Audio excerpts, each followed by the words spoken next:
Alright, let's see if we're working. Looks like we're working to me. So, not playing a game today. Technically yesterday was like my weekend stream, but still wanted to stream today. I am very low energy today. My husband is just getting off a cold, so we're not doing a whole lot this weekend. So, since we figured I was just hanging out, figured I would do some painting.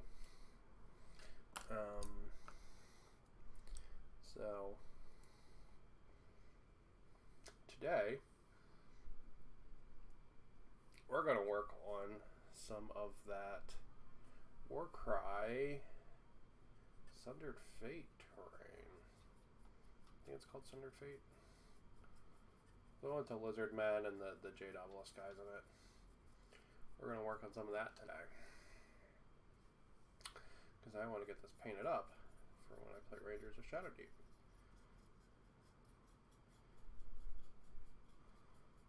I'm not quite feeling in a weird spot where I'm like, I'm not really super mega tired, but like, I'm also not crazy energetic. Like in this weird middle ground. So, figured we'd still stream extra today, but let's not do anything too crazy. And just do a little bit of painting today instead.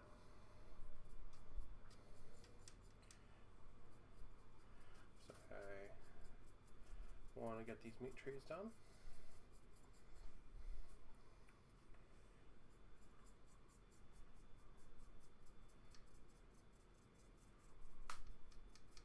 And I'm going to get caught up on my backlog of projects a little bit.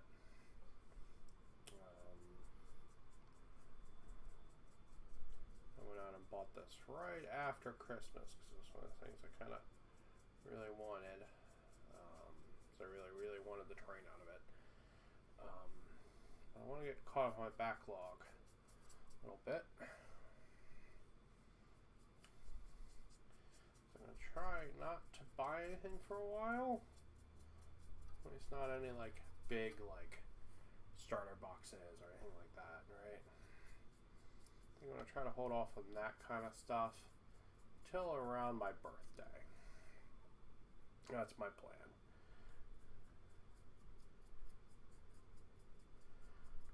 We'll see if I stick to it, but I'm 3D printing lots of stuff, but that's never stopped. I recently 3D printed these guys. They're the, I think, Solar Auxiliary from Red Makers. They're in these like armored spacesuits. They are cool as fuck, in my opinion. They're like one of the coolest spacemans I've seen. So I printed up a squad of them to see how they print out, or see how they paint up. I previously printed out a couple of them, but then they were a little bit too small. So these are them plus one tick up in Chitu box, so like 6.5% or whatever it increases it by. Just so the details are a little bit bigger. I also have some of these printing because I like the idea of doing jackals from one-page rules, but these are a little too small in my opinion because some of the details are a little too soft when they're that small. So they're also getting printed bigger. So the power of 3D printing. But yeah, I'm gonna try not to buy any like crazy starter boxes or anything like that for a while. Just try to get caught up on some of my projects. I feel like I'm a little bit behind on a couple of projects, and I would like to get them all done. I got some Star Wars stuff that I got to finish up, that I've got primed and all. Got some Stormtroopers and that kind of stuff.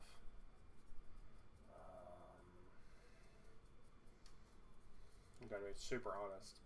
whenever me and my husband get around to watching Andor, I'm fully expecting for the Star Wars bug to hit me really hard again. So I'm kind of like half saving that stuff for when that happens.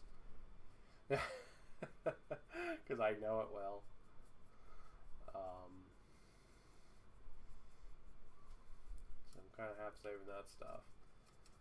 And then I've got this set of terrain I gotta do, which is 3 terrain pieces and 2 like platform bridges. We've got 2 bridges. I didn't do all the scatter terrain for this because I already have technically 2 sets of it from the first box. So I think I'll probably leave that on the runner and then potentially turn it into like custom scatter terrain down the line. We'll see. We'll see what happens. But yeah, it's the same scatter terrain from the first box, so it's not. If you have the first box, you technically already have 2 sets of it. So not really much value in having a 3rd set.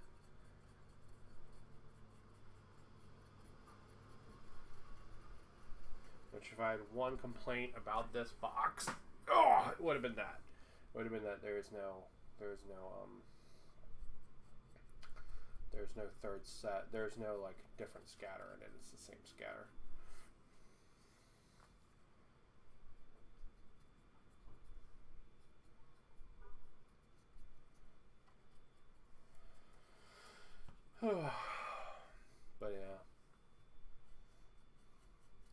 But yeah, I got the Star Wars stuff.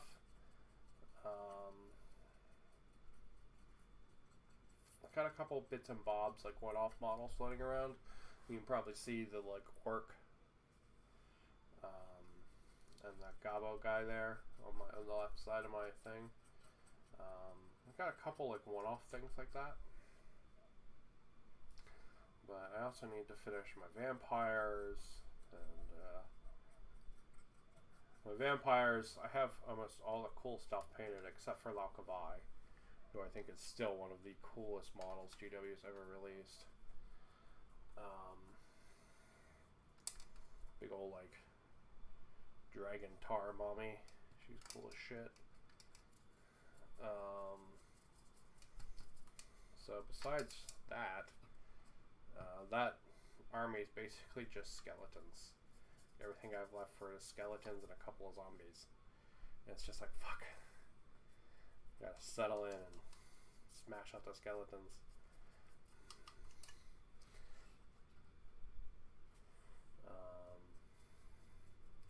But yeah, so my immediate projects are trying to get this terrain done for Rangers of Shadowdeep.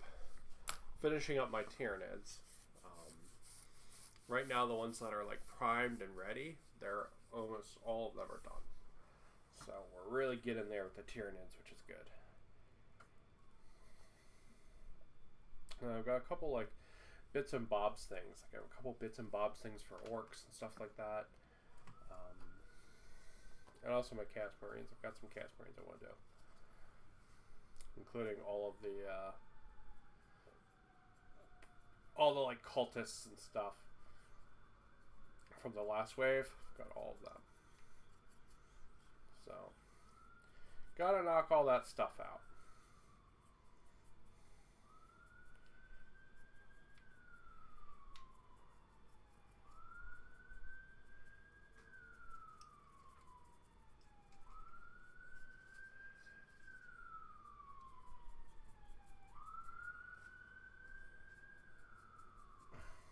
Lots of projects on the go, so I think we're trying to take a little break from buying big things, right? You might buy a one-off model here or there, but we're trying to take a break from like the starter boxes and that kind of stuff. Just gonna hold off on that as much as we can. So there's a lot of stuff there.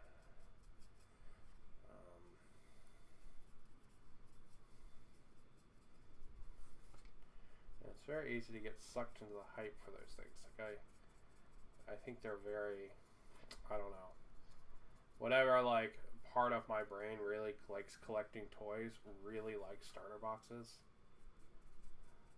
So, like, I think it's the potential of it, right? I think it's some degree. It's like buying a lottery card, right? Like when you buy a lottery card, it's the all the potential you could do with the money if you get it, right? I think starter boxes and army boxes and stuff are that same kind of mental thing, really. Right? It's like, all the stuff you could do with these models, all the games you could play with them, all the paint schemes you could do with them. Like, I think that's exciting, right? Like, I think that's one of the reasons why those kind of things speak to me so much, you know. And I'm like, yeah, I really am excited about that, you know.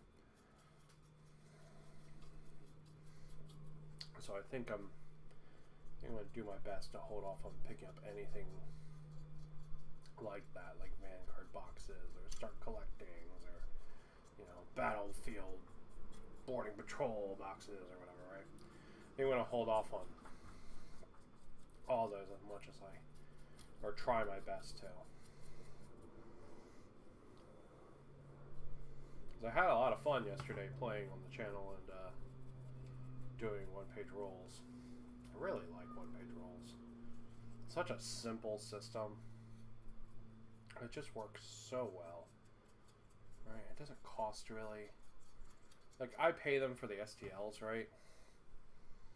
But like, and yeah, I now have more STLs than I will ever print in my life, and I should probably stop paying for them, but just every month, they're so cool. Right? Again, it's that like, oh, you could do this, right? Like, that potential, you know, is enthralling, right? But I need to stop buying these army boxes and stuff. Because, like, generally you get so much stuff in them that, like, you kind of get flooded with it. Right? Like, it's very easy to fall behind when you're getting, like, 60 models at a time. And now, I don't only like to have one project, right? I like to have multiple projects, so I don't mind being, like, a little quote-unquote behind, right, with my pile of shame. But I am unreasonably behind right now. To the point that, like, I'm not finishing stuff before I run out of excitement for it.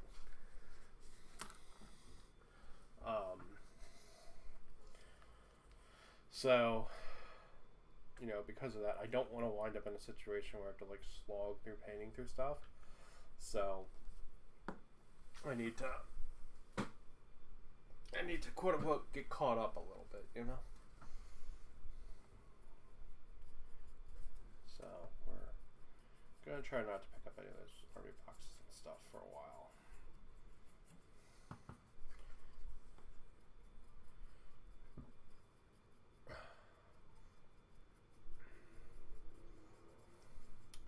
It's very easy for me to get caught up in, like, the excitement of, like, an idea of an army, right? Like, I always bought a start collecting for Genestealer cults the other day because I really liked. I was building lists for one-page rolls, and I liked the idea of having a list that was like cultists and like Tyranids together. And I was like, oh, I have some Genestealer cult, but they're all like Skaven themed. They're not really like real Genestealer cult, you know. I was like, yeah, it'd be cool to have like guys that matched my Tyranids, you know. And I was like, no. I haven't even played with the fucking Tyranids yet, you know? But I was enthralled by the idea of what I could do, you know, with it. So, gotta watch out for that, you know? There's a video from the Tabletop Minions Uncle Adam recently, where he talked about how you like lose the magic of a project when you talk about it, right? Like, or when you lose the magic of like a New Year's resolution, right? And you like have trouble sticking to it because you talk about it. I think that's interesting. I think there's probably some truth there, right?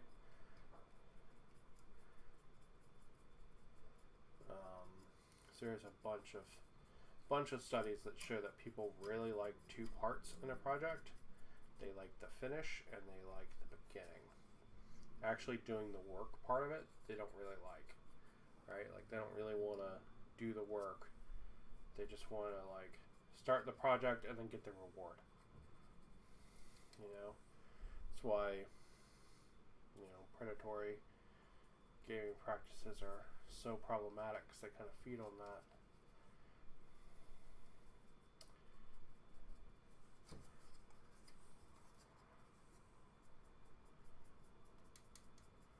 You can see I'm just slapping paint on, just trying to get a base coat down for the tree. Alright, just want to make sure there's good coverage. This would be a perfect thing for a airbrush, to be honest, but I bought myself a, because I have a nice airbrush that my husband got me, like a fancy one, but I always feel like I'm doing something wrong when I use it, because it's just so fancy. So I bought myself like a $20 cheap-ass airbrush on Amazon, because I'm like, if I break this, it doesn't fucking matter, this thing is useless. You know, like I shouldn't be afraid of using this like $20 airbrush. You know what I mean? So yeah, that's what I did. And then I just haven't used it yet.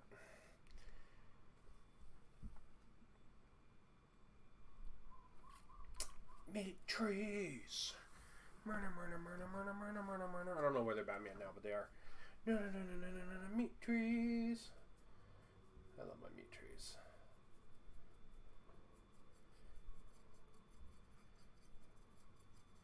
Yeah, I think my scheme for this, because I painted meat trees on the channel before, when the first box came out, right? My scheme, I think, for this can be summed up as meat trees and aquarium gravel. That's really kind of what it looks like. I end up painting all the rocks this like blue color, and my brain just sees it and it's like, that looks like aquarium gravel. And one, I find that's kind of funny, right? Two, I came to that realization after basically I was done painting them all. So I was like, okay, well, it's good aquarium gravel now. So really, I wanted like a blue stone that was I don't know, kind of like Incan or like Mayan or something looking, right? Like some kind of like Central America, South America, like, I don't know, native kind of like thing, right? So that's kind of the motif the lizard men in Warhammer have going. They have that like, you know, that like jungle native, I don't know what those people are called. Like, I know the names of the tribes, like the Incans and the Mayans and the Pueblos and, you know, all that kind of stuff. I guess the Pueblos are more north. They're more like a southern Northern America kind of thing. But I don't know, I guess Central American natives, I guess, or South American natives. I don't know. Don't super know what you call them.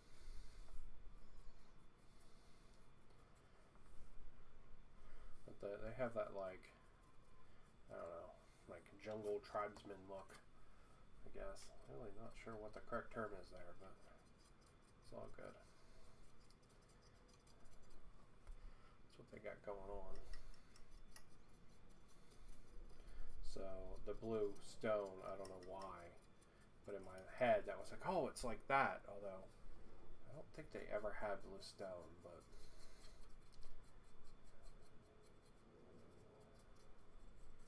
I don't know. Just for some reason it lined up and resonated in my head as that, and I just thought it looked nice. And then now I think it looks like aquarium gravel, but that's kind of funny. So.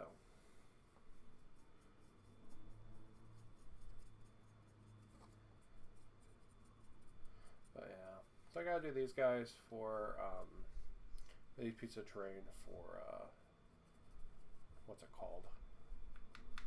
Rangers of Shadow Deep. But I also have a couple of guys to do for Rangers of Shadow Deep. So got a couple of gobos still floating around. I think like a squig or two for that.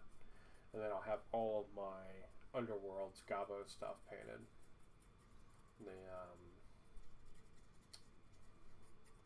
The guy that's just off camera, or just on camera right there, the purple guy, he's one of those from Underworlds.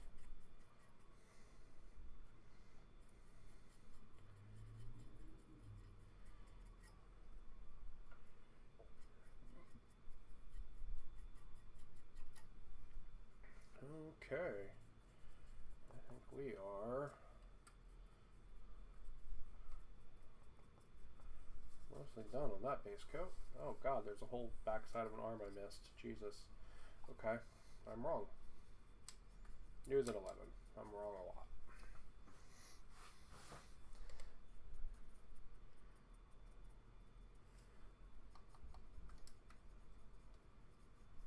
It's like the whole side of that arm. Jesus. But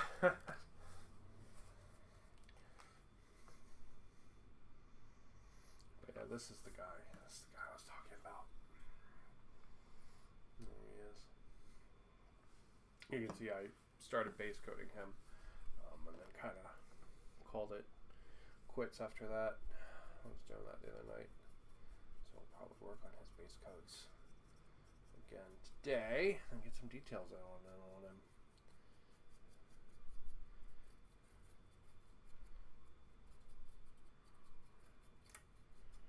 Yes, stream is just kind of like a paint and hang out and bullshit kind of thing. Not really like showing off anything too interesting here. Just, hey, look, I start with red on the meat trees, right? Riveting, I know.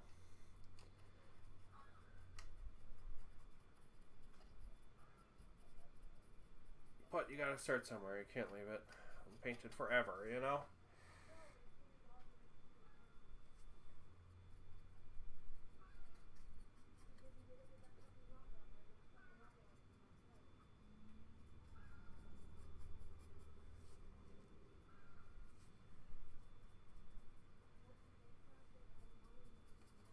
There we go. Meat tree! Now, a couple other colors that I will block in on the meat tree. I'm going to block this in gray, right? So the whole thing's going to be gray, and then I'm going to pick out certain ones in special colors. And then I'm going to block in these, and then the bones, right? Now the bones are on the meat tree here. That's going to get a little more complex. Meat tree all up in here is going to be a little more or the wood up in there is going to be a little more complex. But there's big swaths that I can kind of just block in quickly, right? And then work on painting the details after that, you know? So, yeah, like stuff that's not around anything, like, oh, this pipe right here, right? Like, stuff like that. Block it in really quick. Because really, this stuff's kind of, to be super honest, it's kind of obnoxious to paint. These, like, bamboo, like platforms and stuff. They're kind of really obnoxious to paint. Just because you have to get like up under them and all the sides of the bamboo. Because GW like sculpted it so like the bamboo goes all the way around instead of just being like a platform that's bamboo like, I don't know, textured. You know, like each one of these bamboo reeds is actually separate and stuff.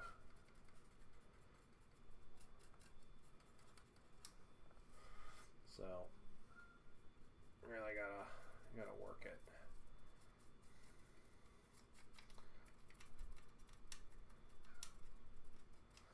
Building this in a couple of parts and then like spraying them all would probably be a really efficient way to do it. But honestly, building these is a little fiddly. Building these like terrain pieces, these like tree pieces, it's a little fiddly. And by that I mean a lot of fiddly. Like the way the trees fit together, and then the bits fit onto them, and like, I don't know.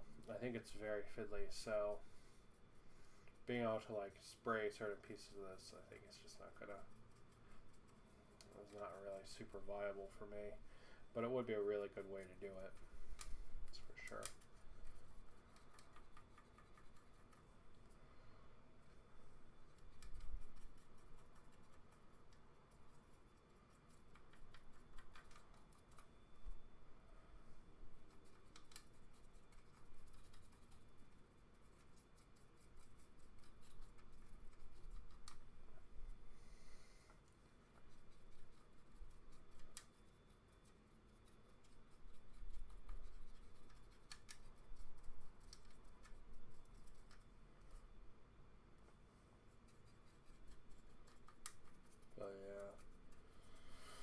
Yeah.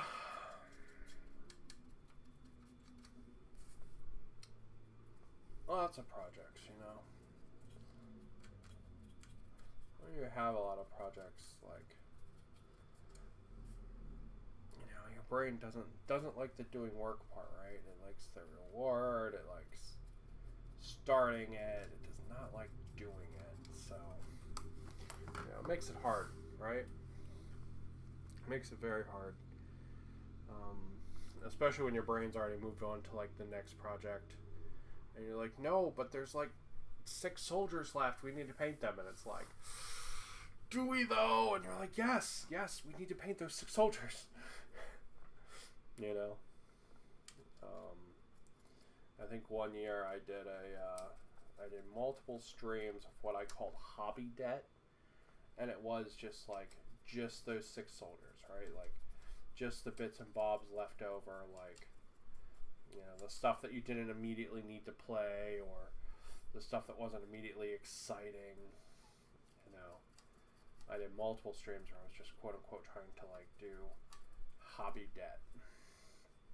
I'll be super honest, I think after that I was probably actually in the best, like, caught up with my hobby space I have ever been in. Just because, like, you'd be surprised how many of those, like, little bits and bobs are left, right? Like, oh, let's have this one character. Oh, I have this, you know, I didn't paint the alternate guy for this army, you know. No, I didn't paint the unmounted version of this guy. Like, you know, that's weird. Those things stack up even if you don't realize it, you know.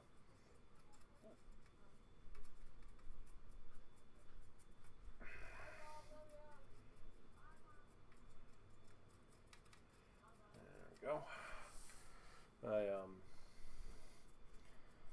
saw someone recently talking about like the normalization of the pile of shame, and I think that's very interesting.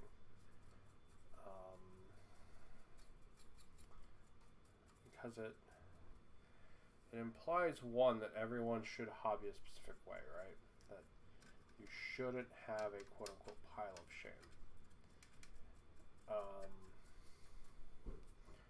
And 2, it I don't know. It has this like weird stigma, right? Like when you say the normalization, it's implying that like, you know, they're trying to make something not normal, right? But I'm going to be mega honest. I think a pile of shame is actually pretty normal in this hobby.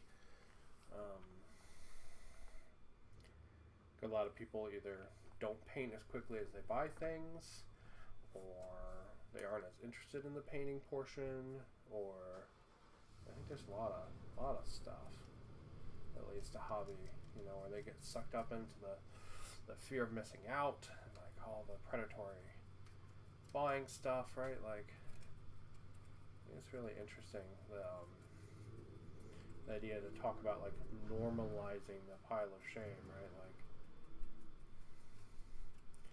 it's like this concept like it shouldn't be normalized. It's a fascinating idea. I definitely don't agree, right? Like, I don't. If you have a pile of shame, who cares, right? All it technically means is that like, as long as you don't feel overwhelmed with it, there's nothing wrong with it. Right? Now, if the pile of shame is overwhelming you, or causing you to stress in any way, then there's a problem with it, right?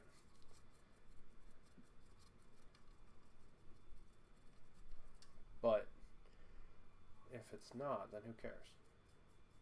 Right? You can pay your bills, yeah, then who cares? Just the idea that like, I don't know, someone would try to like almost gatekeep having a pile of shame, I think is really weird, right?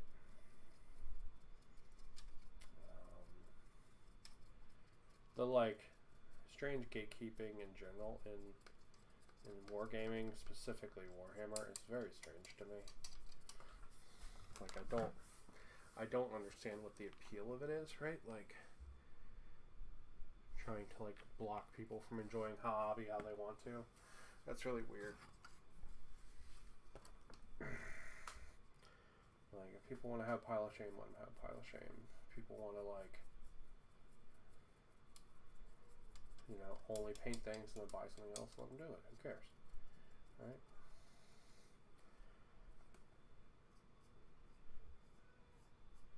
But like this whole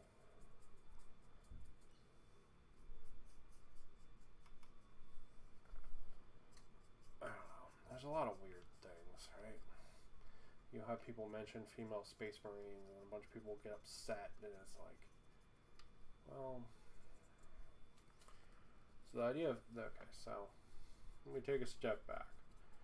The idea of female space marines.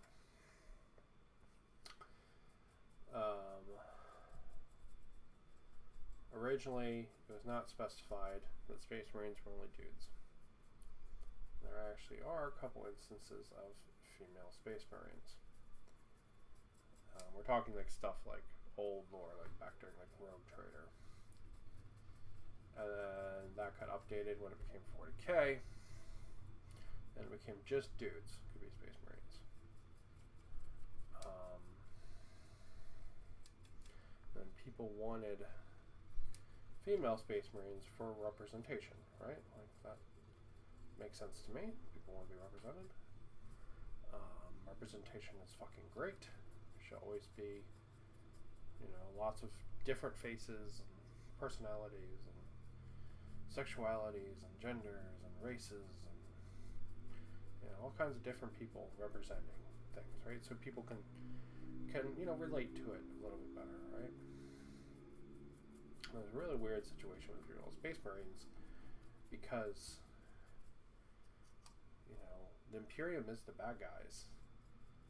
They're not like supposed to be like the force with representation and stuff, right? Like, they're supposed to be a bunch of fucking shitheads. But at the same time, GW makes them the good guys. So like, it's this weird situation where like the narrative for them is one thing, and then, you know, they're also talking out the other side of their mouth where it's like Imperium bad, but Imperium good, you know, like, you know, because like if Imperium's good, there should be representation. But if Imperium bad, then there shouldn't be representation, right? Like, the fact there aren't female Space Marines is just proof that Imperium bad. I think that's interesting, like, you know, the weird duality that sort of Games Workshop is caught up with Space Marines, where they're the poster boys for everything, but, you know, they're also really bad. And I think, yeah, I think they kind of need to reconcile that before they would consider adding female Space Marines.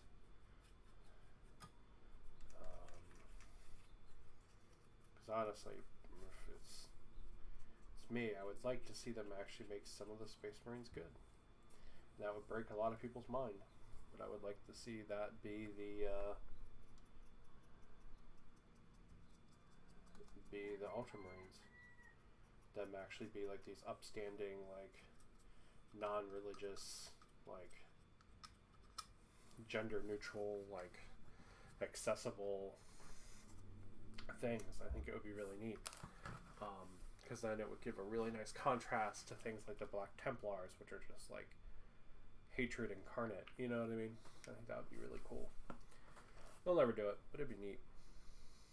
Because right now, like, you know, I like the idea that, like, I don't know, I feel like the world of 40k needs a foil. Like, it's fun when it's super mega grimdark. When you start, like, spending more time in it, you know, everything is just terrible, right? Like, all the time. And that's funny and interesting, but, like, from a creating a universe and a lore standpoint, it's more interesting if part of it is not terrible. You know what I mean? You know, if, like, there are people, like, moving the universe forward, right? Like, there are these bastions, these holdouts of science and technology and, like, rational thought,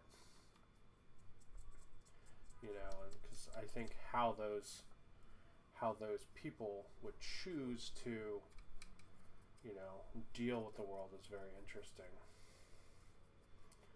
You know, I think it would actually be really kind of neat if they did like a Empire Secundus thing with the Ultramarines and the Dark Angels, like they had in the Horus Heresy, where basically Gilliman and the Lion thought the Emperor was dead, so they essentially set up their own empire. I think that would be neat to see in 40k, and would make a really neat contrast from, like, Holy Terra. But yeah. Ugh. Now I'm ranting about Warhammer lore.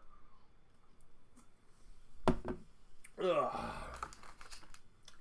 But yeah, I think that would be cool. Because I think there does need to be a foil in 40k. I was hoping they were going to do it with the Votan, to be honest. Because, like, the Votan of this, like, really, like, a technology advanced kin or kin thing. Like, we like technology, and, you know, there's men and women of every race. And, like, you know, I think that's, you know, they were, like, kind of doing that with the Votan, and then they're like, oh, but they're super corporate. And that's how they're grimdark. And I'm like, do they need to be grimdark? Like, everything is grimdark, so, like, I don't know. When everybody eats babies, it's not bad that someone eats babies anymore, right? That just becomes normal. Right? And it's bad from the perspective of the viewer, right? And it's really bad that that's become normalized perspective of the viewer. But that only works for initial shock value. And if you are to spend longer in the position of the viewer, that shock value goes away.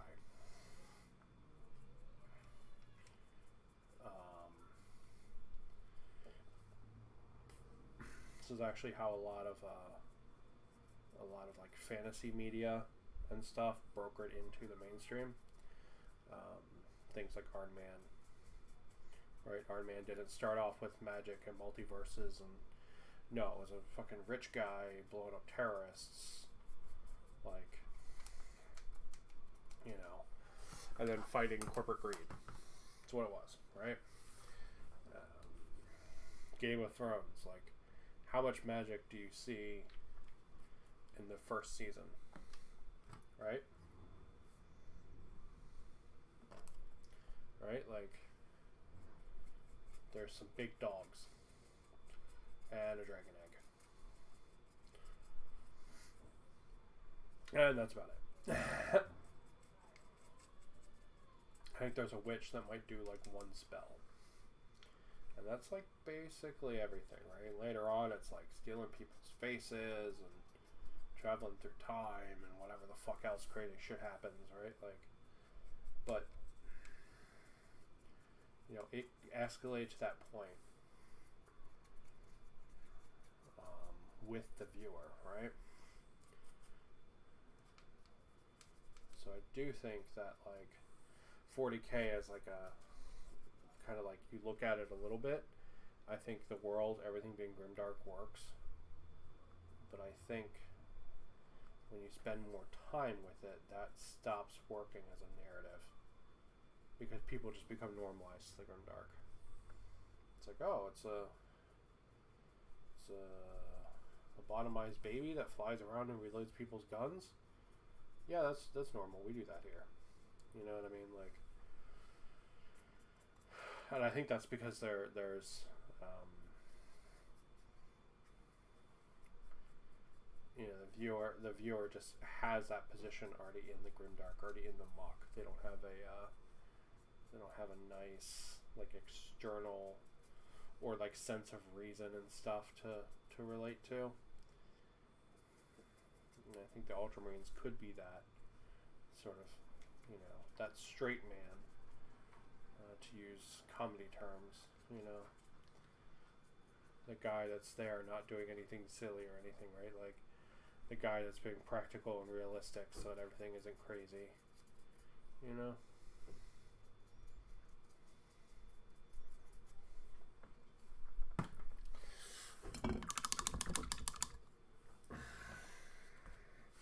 But I'm just ranting about 40K lore. Alright. We got some base codes down. I streamed a little bit. My big stream was really yesterday when I was playing game and stuff, and that was cool. But streamed a little bit. But I am going to go prime these boys here. That's what I'm going to do. So I'm really excited about painting them so I can work on them tonight. I'm going to go prime them. But right now I'm going to go ahead, I'm going to call it. Thank you guys for listening to me ramble about 40K lore and painting meat trees. Little low energy today. I think I spent all my energy yesterday. I think I'm going to prime these guys, and then I might go lay down and play Pokemon. So, I'm going to go ahead, I'm going to call it there. Thank you guys for watching, and keep on